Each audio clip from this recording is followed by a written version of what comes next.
విజయవాడలో సీఎం చంద్రబాబు మాట్లాడుతున్నారు. ఇప్పుడు ఆ లైవ్ చూద్దాం.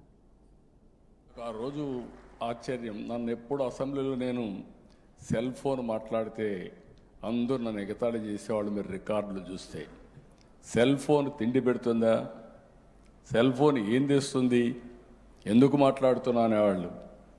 ఈరోజు ఐఎమ్ ప్రౌడ్ టు సే భర్త భార్య లేకపోతే ఉండగలుగుతున్నాడు, భార్య భర్త లేకపోతే ఉండగలుగుతుంది, ఫోన్ లేకపోతే ఎవరు ఉండలేరు.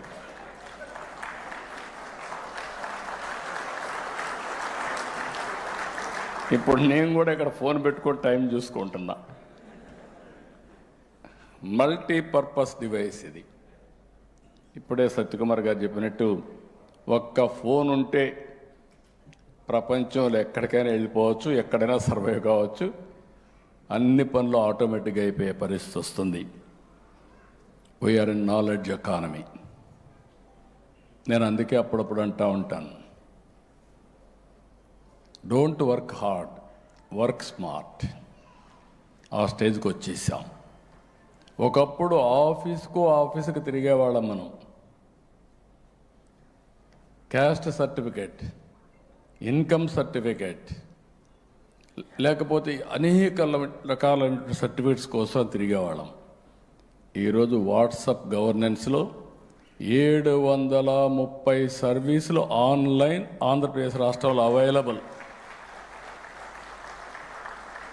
అది వచ్చిందంటే కారణం 4G అగైన్. ఇంకొక పక్కన మీరు ఒకసారి చూస్తే ఈరోజు మనం second largest smart phone manufacturer. 300 million handsets annually మనం తయారు చేసే పరిస్థితికి వచ్చాం. మొన్నే 25 ఫైనాన్షియల్ ఇయర్లో ప్రీవియస్ ఇయర్ కంటే 55% పెరిగాయి. 24.14 billion, worth about 1.53 billion export చేశాం. ఇది ఒక మాటలో చెప్పాలంటే ఒక్క నెలలో తయారు చేసింది మొత్తం కలిసి 1 ఇయర్లో 24.14 అయితే ఒక్క నెలలో 1.53 బిలియన్ US ఎక్స్పోర్ట్ చేసే పరిస్థితికి వచ్చాం. ఈరోజు మీ అందరికీ చెప్తున్నా, భవిష్యత్తులో ప్రపంచం మొత్తం ఫోన్లు వాడుతూ ఉంటే ఒకప్పుడు చైనా వేరే దేశాలు మాట్లాడేవాళ్ళం. ఇప్పుడు మేక్ ఇన్ ఇండియా ప్రపంచం మొత్తం వాడే పరిస్థితి వస్తుంది. ఇది చాలా దూరం లేదు, ఇప్పటి నుంచి అది స్టార్ట్ అయిందని చెప్పి కూడా నేను మీకు తెలియజేస్తున్నా. ఒక చిన్న ఎగ్జాంపుల్ చెప్తున్నా మీకు.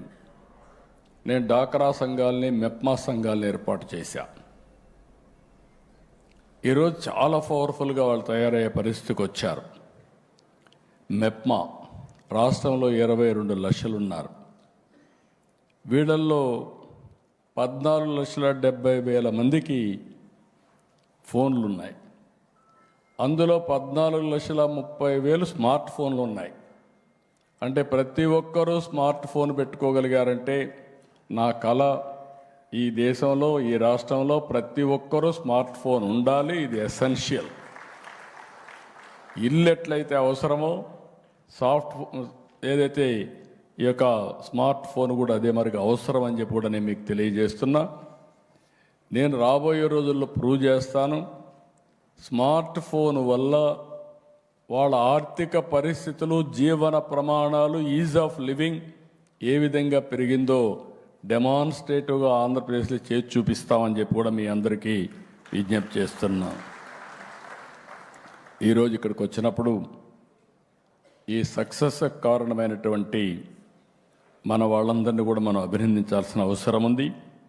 BSNL 4G స్టాక్ కోసం ఒక నమ్మకంతో స్టార్ట్ చేశారు.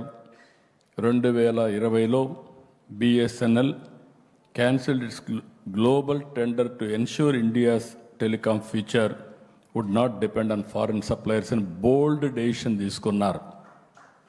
ఆ తర్వాత తీసుకున్న తర్వాత IITs, BSNL, MTNL and TEC created bold blue print తయారు చేశారు. TCS కూడా ఇందులో జాయిన్ అయింది. CDOT I'm very happy. Back bone అవసరమైనటువంటి కోర్ బ్యాక్బోన్ తయారు చేశారు. Tejas for radio access networks తయారు చేశారు. అదే మరిగా వీళ్ళందరూ కలిసి ఈరోజు ఇలాంటి వండర్ఫుల్ ప్రోడక్ట్ని తీసుకొచ్చారంటే మనస్ఫూర్తిగా అభినందిస్తున్నా. ఒక్కసారి 4G వచ్చిన తర్వాత ఇంక ఏది కూడా అసాధ్యం కాదు. ఎవ్రీ 10 ఇయర్కి ఒకసారి ఇవి మారుతూ ఉంటాయి. 2010 4G, 2020 5G, 2030 6G, ఇంకా 7, 8 ఏది కావాలన్నా మన వాళ్ళు సుజావుగా తయారు చేసే పరిస్థితి వస్తుంది. ప్రపంచానికే మనం టెక్నాలజీ అందించే రోజు వచ్చిందని చెప్పి కూడా నేను మీ అందరికీ తెలియజేసుకుంటున్నా. బిగినింగ్లో కొంచెం కష్టమవుతుంది. Early trials failed at just 10,000 subscribers. ఆ తర్వాత స్టెప్ 1 1 lakh, స్టెప్ 2 1 million, తర్వాత 3 million, తర్వాత 5 million, తర్వాత 22 million సబ్స్క్రైబర్స్ వచ్చే పరిస్థితికి వచ్చారు. ఇది ఎక్స్ట్రాడినరీ పర్ఫార్మెన్స్. దీనికి కారకులైనటువంటి టెలికాం మంత్రిని పెమ్మసాని చంద్రశేఖర్ని, అదే మరి సింధియాని, అదే మరి బిఎస్ఎన్ఎల్ ఫ్యామిలీ మెంబర్స్ అందరినీ మనస్ఫూర్తిగా అభినందిస్తున్న. Wonderful work you have done. ఇంకొక పక్కన ఒకసారి ఆలోచిస్తే ఈరోజు మనం అందరం ఒకటి గుర్తుపెట్టుకోవాల్సిన అవసరం ఉంది. Why this 4G so important? నేను ముందే చెప్పాను, ఎవ్రీ 10 ఇయర్స్కి ఇది అవుతా ఉంది. ఈరోజు వాట్సాప్ ఇచ్చాం. వాట్సాప్ వచ్చిందంటే దానికి కావాల్సింది ఈ 4G లాంటి టెక్నాలజీస్ కావాలి. అప్పుడే ఇది స్టెబిలైజ్ అవుతుంది, మనం అనుకున్నట్టు ఇవ్వగలుగుతాం. నాకు బాగా జ్ఞాపకం, నేను ఈ టెక్నాలజీ వచ్చినప్పుడు, డీరెగ్యులేషన్ వచ్చినప్పుడు ఇండియాలో నేనైతే లూసెంట్ టెక్నాలజీకి పోయి బ్యాండ్ విత్ స్టడీ చేసి వచ్చాను. అప్పట్లో బిఎస్ఎన్ఎల్ కొంతమంది ఉంటారు, చాలామంది రిటైర్ అయిపోయి ఉంటారు, 30 ఏళ్ళు అయింది కాబట్టి కొంతమంది ఉంటారు. మీరు ఆ రోజు చూస్తే బిఎస్ఎన్ఎల్ కాపర్ వైర్ వాడేవాళ్ళం. కాపర్ వైర్ కట్ చేసుకొని మెల్ట్ చేసుకునేవాళ్ళు కొంతమంది. అలాంటి విషయాలు కూడా మనం చూసాం. అప్పుడు నేను ఫైబర్ చూసి వచ్చి ఇండియాలో ఏ కంపెనీలు తయారు చేయగలుగుతాను ఎదిగితే నాకు గుర్తొచ్చింది రతన్ టాటాను గెలిచాను. అదే సమయంలో రిలయన్స్ అంబానీని, ధీరుభాయ్ అంబానీని గెలిచాను. ధీరుభాయ్ అంబానీ అన్నాడు,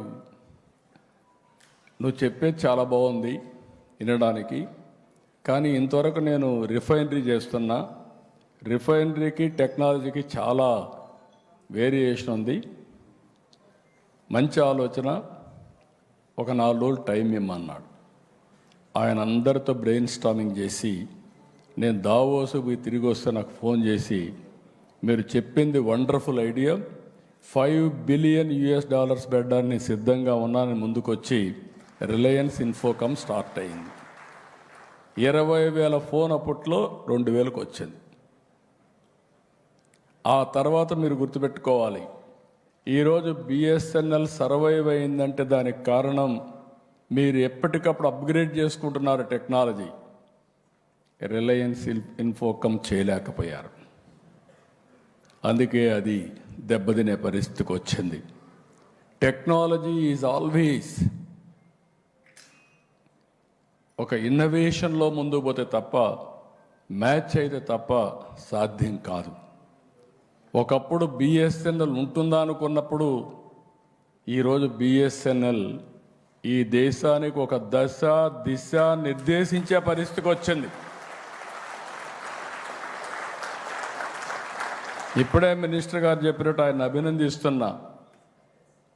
మన ప్రధానమంత్రి గారి యొక్క విజన్, ప్రైవేటు వ్యక్తులు కొంతవరకు లాభాలు చూసుకుంటారు, అలాంటప్పుడు ప్రైవేట్ కంపెనీస్కి పోటీ ఇచ్చే విధంగా పబ్లిక్ లిమిటెడ్ కంపెనీస్ ఉండాలి, వీళ్ళు ప్రజల మేలు చూస్తారనే ఉద్దేశంతో బిఎస్ఎన్ఎల్కి అడిషనల్గా గ్రాంట్ ఇచ్చి ఎవరు పోని ఏరియాకు మిమ్మల్ని పంపించి ప్రజలకు మెరుగైన సేవలు అందించి బిఎస్ఎన్ఎల్ శభాష్ అనే పేరు తీసుకొచ్చారంటే అది విజన్ అని చెప్పి కూడా నేను మీకు తెలియజేస్తున్నా.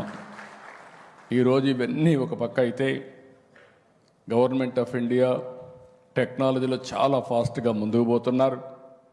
ఈరోజు సెటిలైట్స్, మొన్నటి వరకు సెటిలైట్ అంటే శ్రీహరికోటలో లాంచ్ చేస్తే మనం చూసేవాళ్ళం, ఆనందపడిపోయేవాళ్ళం.